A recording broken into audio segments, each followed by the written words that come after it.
Ya, saudara-saudara, saya baru saja mendapatkan satu pertanyaan yang saya kira karena tidak butuh waktu yang panjang dan rumit untuk menjelaskannya. Maka saya langsung bikin video responsnya sekarang.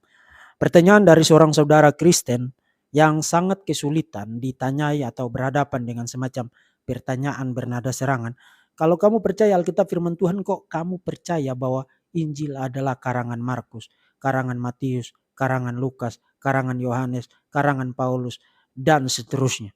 Jadi menurut pertanyaan itu, firman Tuhan itu mutually eksklusif dengan keterlibatan para penulis Alkitab. Nah, kalau saudara tidak mengerti tentang konsep atau mekanisme pewahyuan dari kitab-kitab yang kita sebut firman Tuhan yang ada di dalam kanon Alkitab sekarang, maka memang saudara akan kesulitan. Meskipun saudara di dalam benak dan di dalam hati sanubari saudara, saudara tahu ada something wrong yang diasumsikan di dalam pertanyaan tadi. Tapi saudara kesulitan untuk memperlihatkan di mana letak kesalahannya. Nah, kalau saudara orang Kristen, silakan perhatikan ini baik-baik. Ini akan sangat menolong saudara. Karena ini sangat berseliweran di mana-mana, di medsos, di Facebook, di YouTube, di mana-mana pihak yang menyerang kekristenan, terutama dari seberang, menggunakan pertanyaan-pertanyaan semacam itu. Karena itu saya ingin mulainya itu begini. Tradisi Yudeo-Kristen, satu area yang tradisi Yudeo-Kristen itu sepakat satu sama lain, tidak ada perbedaan, adalah pemahaman tentang mekanisme pewahyuan dari kitab-kitab yang disebut firman Tuhan yang ada di dalam Alkitab saat ini, kanon saat ini. Tradisi Yudeo-Kristen percaya bahwa mekanisme penulisan Alkitab, kitab-kitab itu oleh para penulis yang berbeda itu tidak hanya melibatkan satu cara, tapi beragam cara. Pertama, misalnya mekanisme dikte, ya. Firman Tuhan datang kepada Yeremia. Yeremia mendiktekan itu kepada Baruk. Baruk itu sekretaris atau amanuensisnya. Lalu Baruk mencatat seperti yang didiktekan oleh Yeremia. Itu mekanisme yang pertama, mekanisme dikte. Tapi bukan hanya itu. Tuhan juga bisa berfirman dengan cara berbicara face to face, muka dengan muka, secara langsung, misalnya dengan Musa di atas Gunung Sinai. Dan percakapan itu dicatat di dalam Pentateuk yang ada sampai saat ini dan kita baca di dalam Pentateuk. Tapi juga bukan hanya itu, Tuhan juga bisa berfirman dengan cara mengutus seorang malaikat, misalnya kalau saudara baca di dalam kitab Daniel, malaikat Gabriel yang asli, ya, diutus untuk menyampaikan firman Tuhan kepada Daniel tentang rekalkulasi masa pembuangan. Jadi orang-orang di pembuangan, Yehuda di pembuangan, di Babylon, membangun pengharapan kembali dari pembuangan berdasarkan nubuat tentang 70 tahun di dalam kitab Nabi Yeremia. Gabriel datang dan mengatakan, yes, Yehuda akan kembali setelah dibuang 70 tahun, tapi restorasi total itu belum terjadi bersamaan dengan kembali dari pembuangan. Restorasi itu baru akan terjadi 490 tahun kemudian. Jadi Tuhan berfirman dengan cara mengutus seorang malaikat. Tapi juga bukan hanya itu, saudara-saudara. Kalau saudara baca Alkitab, narasi, komentar, observasi, pengalaman, interaksi dari para penulis Alkitab itu juga ikut dicatat di situ, dan bentuk totalnya dari kitab-kitab itu disebut sebagai firman Tuhan. Jadi misalnya interaksi, observasi, pengalaman, narasi dari Musa, dari Daud, dari Samuel, dari Yesaya, dari Markus, Matius, Lukas, Yohanes, termasuk Rasul Paulus dan seterusnya. Semua itu mereka tulis seperti yang bentuk finalnya kita baca sekarang di dalam Alkitab. Dan itu diterima sebagai firman Tuhan. Kenapa?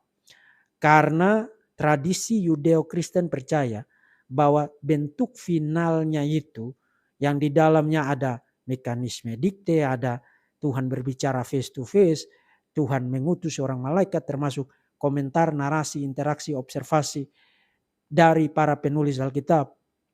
Bentuk finalnya itu diinspirasikan oleh Roh Kudus untuk dibaca sebagai tulisan-tulisan yang berotoritas. Dan karena itu orang-orang Yahudi, orang-orang Kristen menyebutnya firman Tuhan. Saya kasih saudara satu contoh sederhana dan saudara akan nangkap maksudnya. Misalnya yang saudara sebut dengan The Torah, kitab-kitab Taurat, Pentateuk, 5 kitab Musa.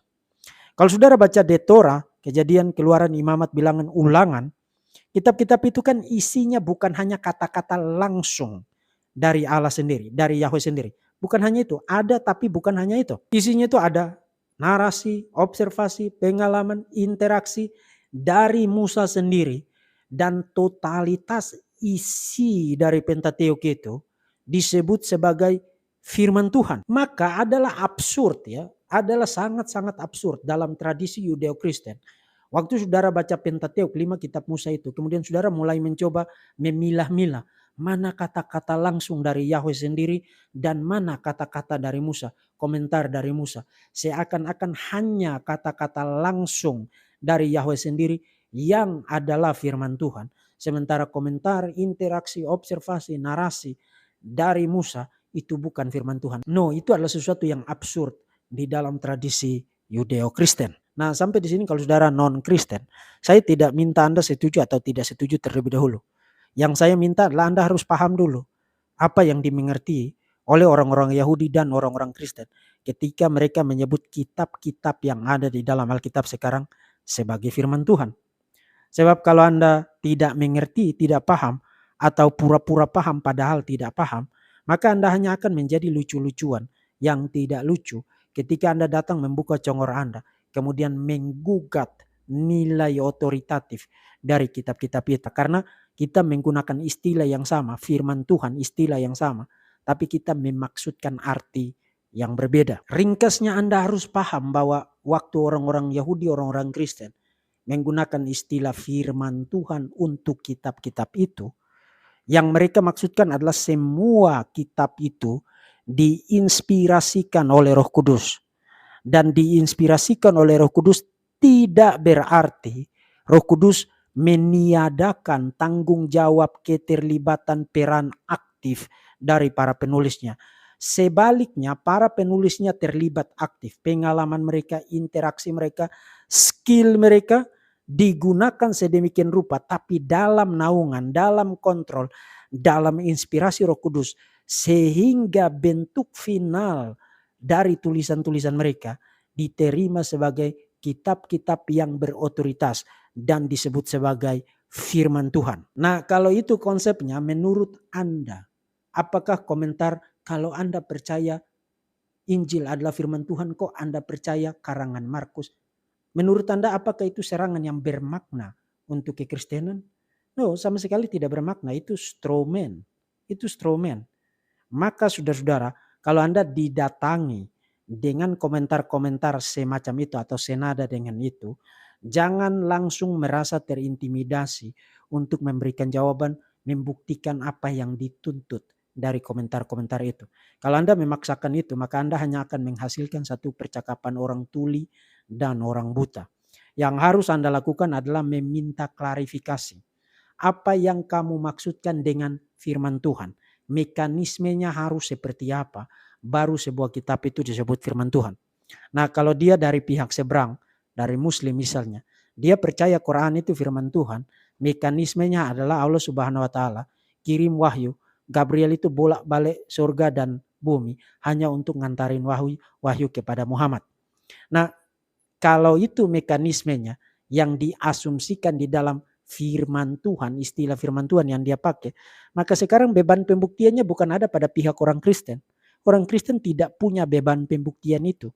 Beban pembuktian itu ada pada pihak yang menyerang otentisitas dan otoritas dari Alkitab. Sekarang kamu yang harus membuktikan bahwa mekanisme yang kamu percaya itu harus menjadi mekanisme satu-satunya untuk sebuah kitab itu disebut sebagai firman Tuhan.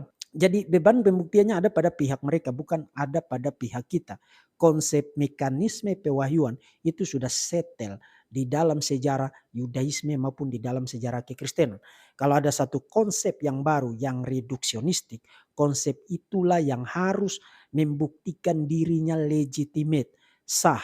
Bukan sebaliknya malah minta-minta bukti kepada pihak yang sudah settle. Akhirnya saudara-saudara, saya tegaskan lagi.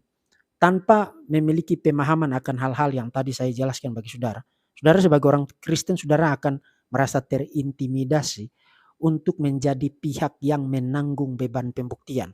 Padahal sebenarnya pihak yang berkomentar begitu, yang menyerang begitulah yang harus menanggung beban pembuktian. Dia yang harus membuktikan legitimasi dari posisinya, bukan minta-minta orang Kristen untuk membuktikan. Itu yang pertama. Dan yang kedua, tanpa memahami hal-hal yang tadi saya jelaskan juga, kemudian saudara memaksakan sebuah percakapan dilanjutkan. Percakapan itu bukan hanya jadi lucu-lucuan, tapi akan menjadi sangat tidak bermakna, bahkan menjadi kontraproduktif ya.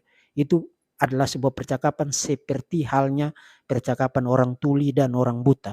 Satu ke utara, satu ke selatan, tidak ketemu, tapi masing-masing merasa diri jago di dalam berdiskusi.